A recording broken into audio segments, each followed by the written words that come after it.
People living near Roanoke County's busiest road, Route 419, got to see the plans tonight to redesign it. The county wants to make pedestrian improvements and make the area easier for traffic to pass through. WSLS 10's Rob Manch took a look at those plans tonight and spoke with people at the meeting. So, Rob, what are the biggest changes that people want to see?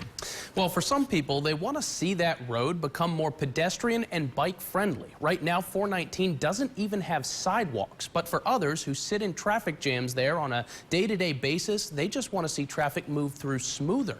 It's a tall order to accommodate both sides, but the county's consultant Stantec says it's something they can accomplish.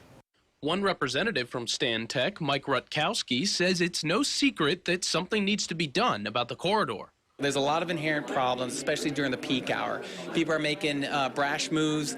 They're passing in right turn lanes, trying to pass through lanes, and they're breaking the law, basically. For people living in the area, like Cecil Jones, those traffic issues are a day-to-day headache. Looks like a parking lot at certain times during the day, and traffic cannot move anywhere, just large congestion. The amount of traffic in the area. You have too many intersections along 419 that allows traffic to enter 419 at different times, and sometimes they're not synchronized. Rutkowski says part of the plan to reduce those traffic jams is a diverging diamond at the intersection with Route 220. Another plan is to reduce the amount of business entrances that connect with 419. We have some properties out there that have 4 access points, 3 to 4 access points coming off of 419. That means every ingress-egress move via vehicle has to get onto and off of 419.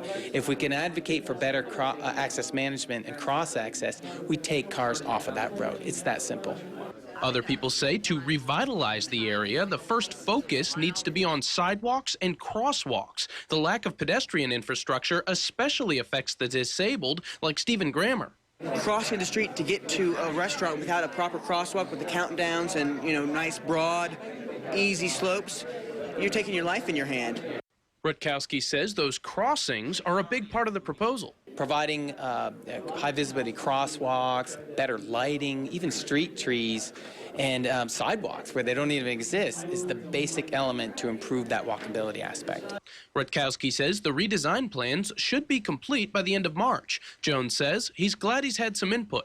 They feel like they have some input to the design process that helps everybody feel a lot more comfortable with what is being done. Well, Rutkowski also says because they aren't proposing any changes to the actual roadway, like adding lanes, the project can be done relatively cheaply. In studio, Rob Manch, WSLS 10.